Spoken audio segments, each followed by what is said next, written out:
welcome back to my channel. And today, this edition of Come Chat with Sima, I am sitting with Anne-Marie.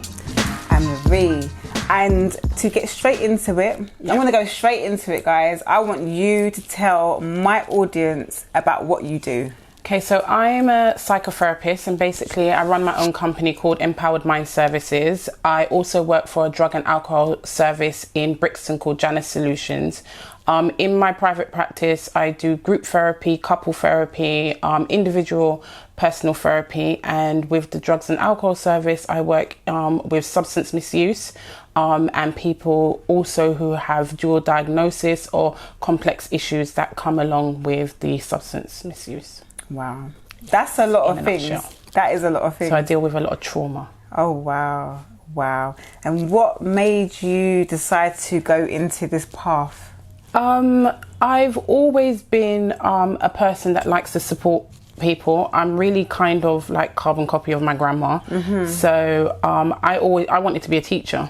And she said, "No, sir. You talk too much. You have answer for everything. You need to be a lawyer." So I went to law school. Anyways, I decided that wasn't for me. So then I went into what I wanted to do, which was talking to women about just us talking about issues that affect us, because we sometimes we talk, but we don't really go deeply into what really is affecting us how it has directed our life. So it was just really a woman's service before. And then I started thinking, actually I could do a lot more help. So then I went into life coaching, and literally it's just kind of progressed over the years, just going back to studying and doing psychotherapy and stuff like that. That's wow. So you went back to studying in your adult life? Yes. Oh, wow. God, how old was I? About 31 when I was on maternity leave when I had my son. That's when I went back to study. On maternity leave, studying. Yeah, you can do it all. Why not? Girl power to you. So for me, with all what you do, I would like you to tell us a bit more about your life journey to why you do the roles that you do now. Because I feel like, not for all, but I do feel like there's reasons to why we go into the jobs that we do, or go into, we realise what our soul calling is. Do you get what I mean? Yeah. So tell us a bit more about you. Yes.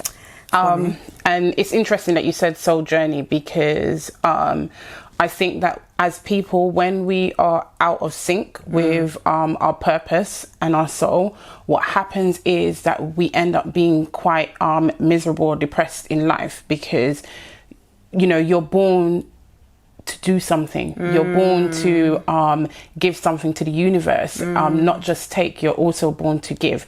And so if you are on a journey where you are moving away from your purpose, that's where a lot of distress comes from.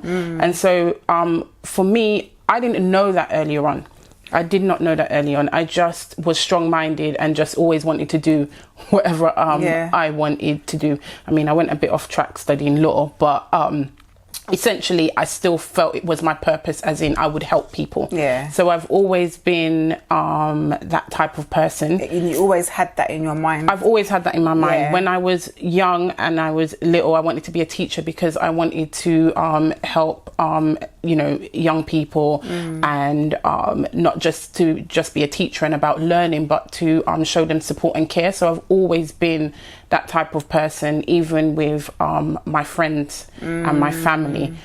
Also, that's been a part of my journey that I've had the hardest learning, because a part of it is that you become a rescuer and you just want to give all of yourself. And it's because you have so much pain within yourself. You think, okay, if I can be everything for everyone and I can do everything, then that will give me happiness, or that will bring the fulfillment. And that was the most hardest part of my journey, to realize that actually I'm enough. So and I don't have to do that. How did you realize this? I just was tired of having a broken heart. Wow. So are you saying broken heart from like everyone? Yeah, or just like different relationships, different aspects of my life. My non-existent relationship with my father, my relationships with men, even friends, because what happens is you go into these relationships where you think you can fix, where you think you can give someone something, where you think that you can be the be all and end all, and so that gives you security. If I can be everything for my friend, then cool. But then when you are not that person that can be everything and you are down and you need help, that's where the heartbreak comes, because you realize that people will not give you what you have given them. And that can be depending on what it is and what's happening, you can feel quite lonely. So do you feel like with all the experiences that you've witnessed, gone through yourself, is to why you've chosen the career path that you're on now? I always went with the intention to help people, but I didn't realize how the beauty in actually helping myself. So my journey initially started to help people. When I started studying counselling and psychotherapy, I realized, girl, you got some shit to deal with. Like, you got some stuff to work on, like, yourself. Like, you need to get it together. You're doing way too much to give you what really. And actually, the happiness is within me, and no amount of people around me, relationships, or anything like that is going to give me happiness. I'm always going to find myself back to square one of feeling not good enough. So I had to work it out. That is, in a way, I think we've got similarities, because I adopted this positive mental attitude from 2012. I don't know what happened exactly that gave me the shift. There was things that I could say, so it could be changes in the relationship with my parents, an ex-boyfriend, like there were so many different things, but I was like, you know what, why am I giving power to outside things and outside people? Do you get what I mean? So I decided that, for one, no one is going to have the power to affect my emotions. It can be challenging, because of course you get triggered. Times I have to check myself, like, you get triggered, like, what is going on? Like, and then, you know, I'm not saying that I've not lost my cool, or I've not felt upset to the point I've been brought to tears since then, because I am only human, of course. But at the same time, my bounce back is real quick. Like, okay, I feel like this today. I acknowledge how I'm feeling. I accept how I'm feeling. What is my lesson here? What are you trying to teach me, soul? Do you know what I'm saying? And then I find myself a solution. I try to find myself a solution and get back on with it, because you know what? Tomorrow is another day. So in a way, I guess, like, I feel like through experience, through experience, I feel like it's helped me adapt to the mentality that I have, if that makes sense. And again, through helping others, like, I'm not in any, or haven't been in any services that you provide, for example. But I feel like my soul calling is to help others. I help friends, I help family, I give advice to strangers if I can. And that's still a part of giving. Do you know what I mean? So I salute you. I think it can be done in, like, so many ways. And this is a platform that can help people, because this is starting my journey. Come chat with someone. Seriously, I mean, we have to share. 100%. We have to share. That's a part of the healing process. Is about sharing. It's about really recognizing when to let go. We hold on to too much stuff. Let it go. Like, if it doesn't serve you, swerve it. Swerve it completely. Decide to yourself, actually, this doesn't serve me, and I'm just going to let it go. If it's something that I've invited into my life, or I've done, you take responsibility and you move forward.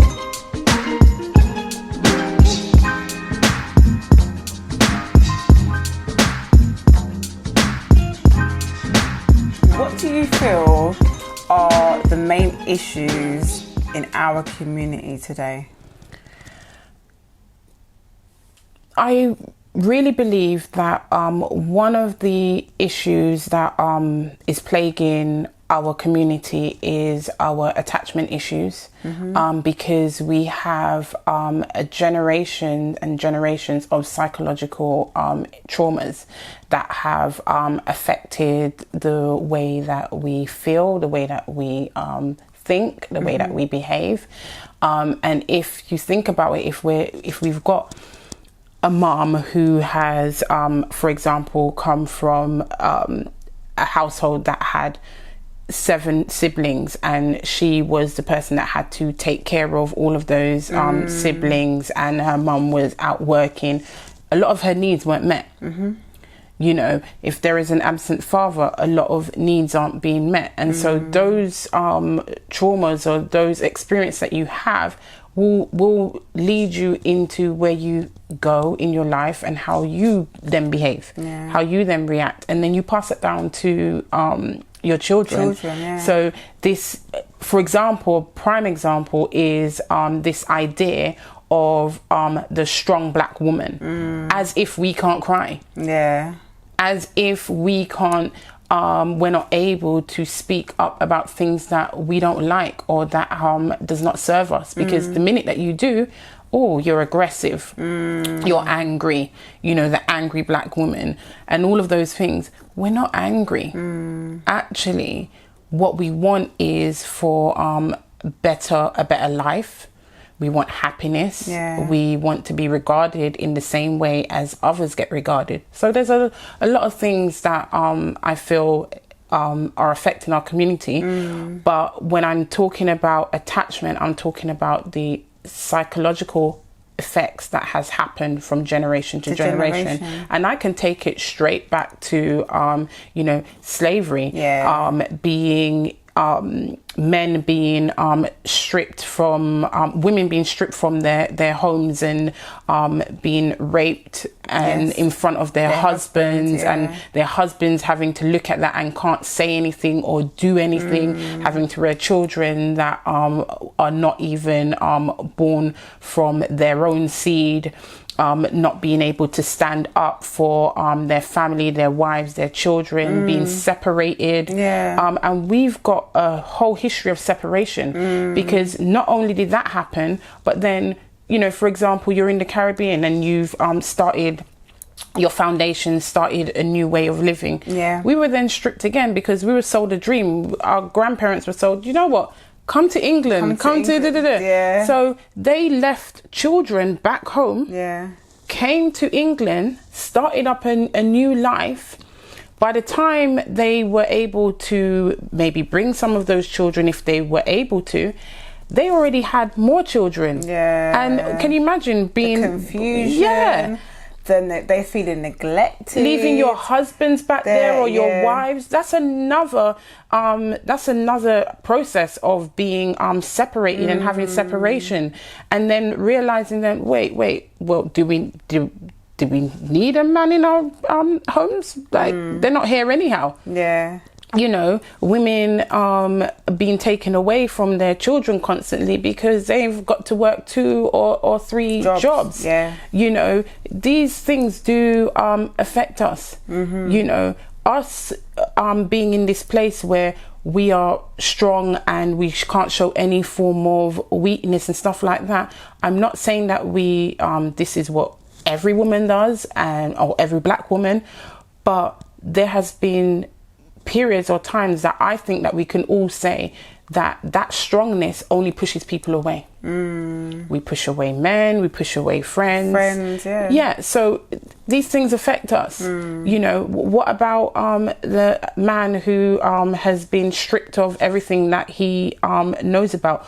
How does he find his identity? How does he find who he is when he's in a household that does not have a father, or he's in a household of all these strong women that castrate him? You know, we've got or neglected. Because these they're things out, the mums are out, and and it's not that, you know, it's to blame. Oh, you know, blame your mom or blame. It's not about that. No. It's about the healing. Yeah. It's about how do we recognize that these things have happened in our community, so that we have awareness, so that we can start healing from it. So that when you're consciously aware, then you know how you're raising your children. Yeah. You know that you're not going to do the same thing. You know that you're not going to say to your son, who is 7 years old, boys don't cry. Yeah. Just get on with it. Yeah. You know, you're the man of the house. How? He's 7 He's a years baby. old. Yeah. And then you beat him down. And sometimes, it's confusing. you know what I do see some children just not getting attention, full stop. They're coming from school, the mum's on the phone. Friends. And the child, go upstairs, take your uniform off. Not, how was your day? Are you hungry? Do you know what I'm saying? I feel like we need to be much more aware. Definitely. I haven't got any children myself, but I've seen it, and I've seen it too often. And then you hear that, oh, so-and-so's child is misbehaving, or so-and-so's, and you think, really? Or, you know, because sometimes the kids could act really well behaved at home. Outside, another story, and then you think, you wonder why, you know. And I think it's attention. Of course, it's attention they're looking. Of course, so it is. Yeah, childhood traumas. Yeah, generational childhood traumas. Yes, because the thing is, whatever has affected you will affect the next person that you are in relation to. That could just be a friend. It could be your partner. Of course, your children. So is it not your responsibility to recognize that actually maybe you're not doing that great, and you need to go through the healing process so that you don't pass this down?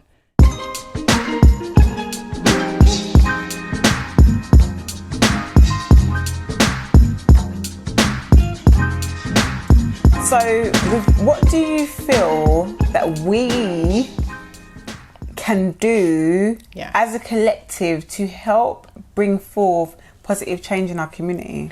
We need to be open and honest. We really need to be honest with ourselves and not sugarcoat the issues and traumas that we have in our community. We need to talk.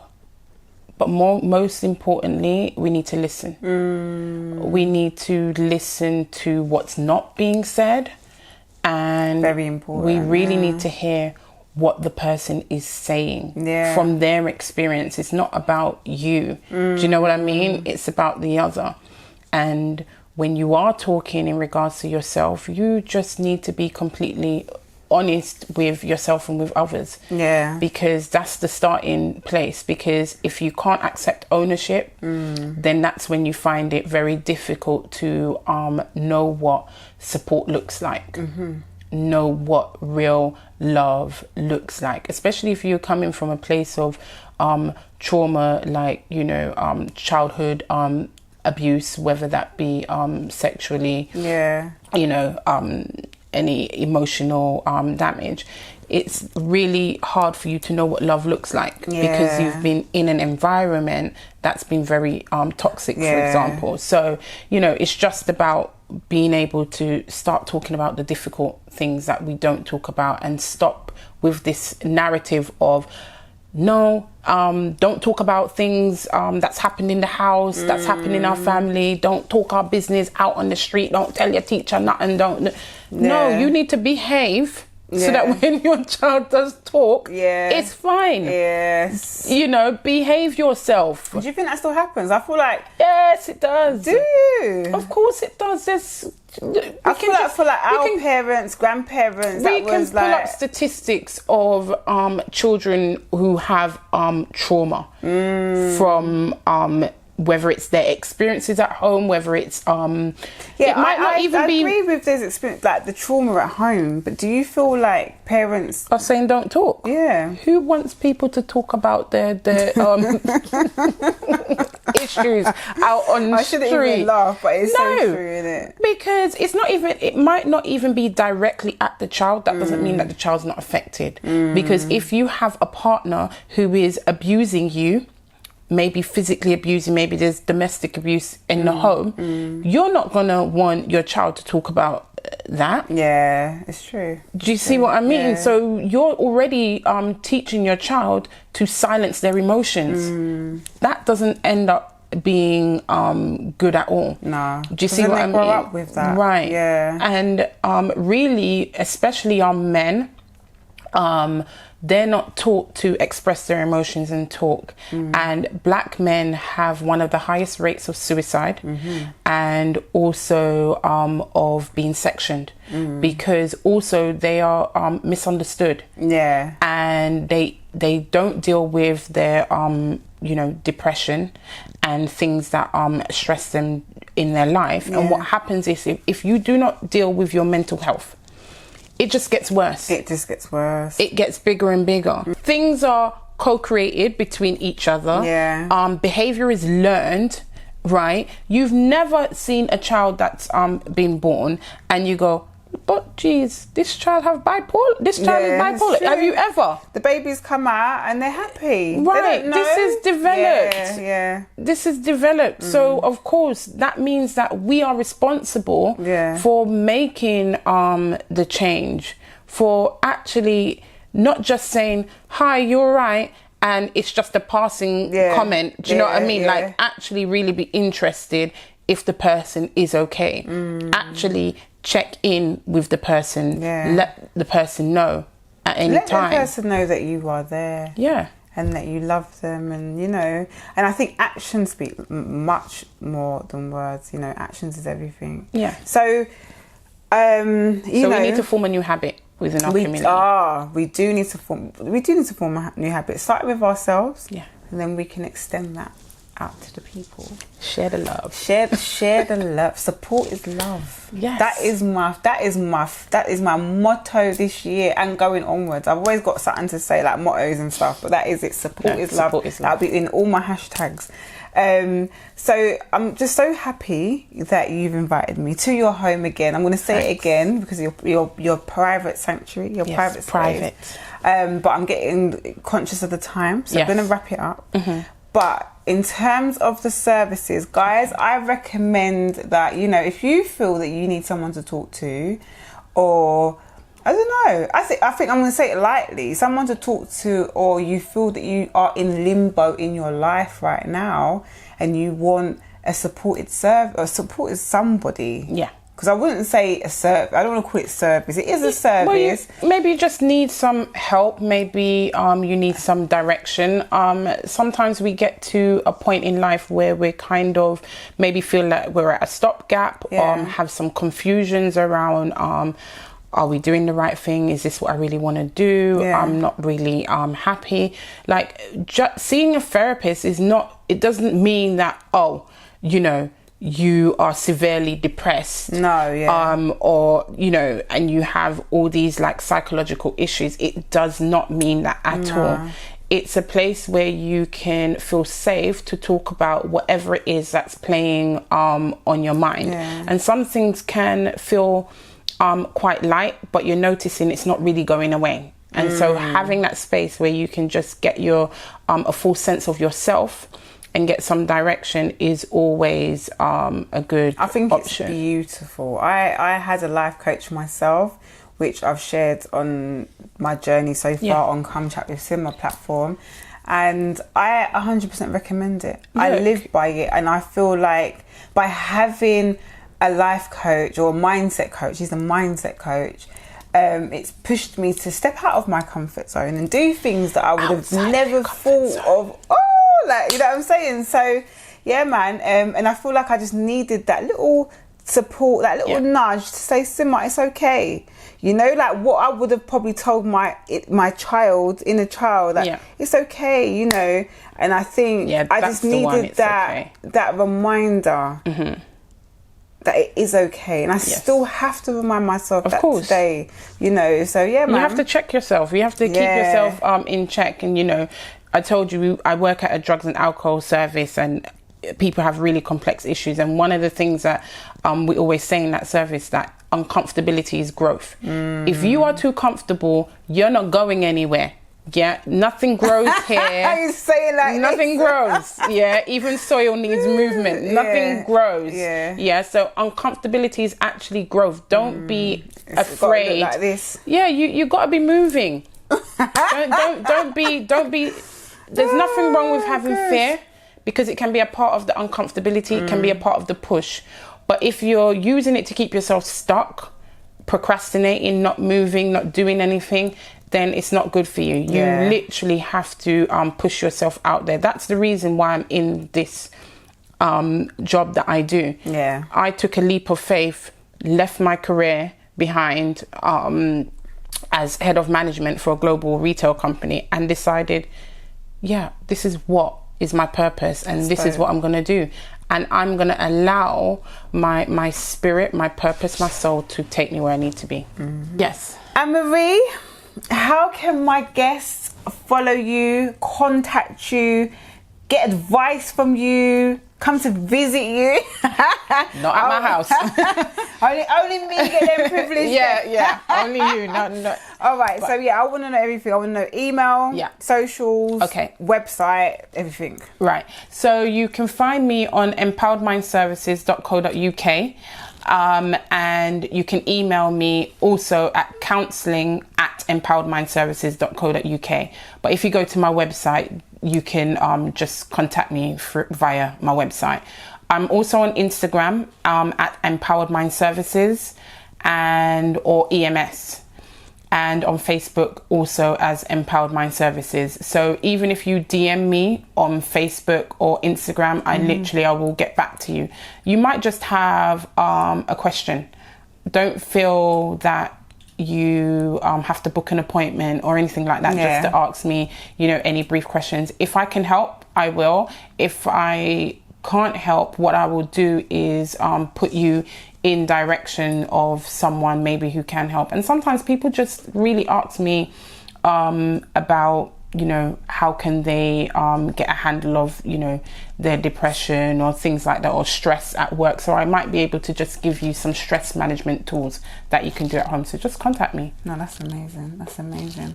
And guys, I would like to thank you for watching this installment of Come Chat with Sima. Such important topic, I feel like, mental health is such a big thing, and it's something that we need to recognize much, much more. And not just recognize it today and bypass it tomorrow. Do you know what I mean? So guys, don't forget to subscribe, like, and share. Share it. Follow. Support. That's what this is all about, supporting one another. And until next time, peace and blessings to you. Subscribe, turn on your notification bell, tell a friend to tell a friend, share it, like it, and all of these things. Follow the links below. And until next time, peace and blessings to you.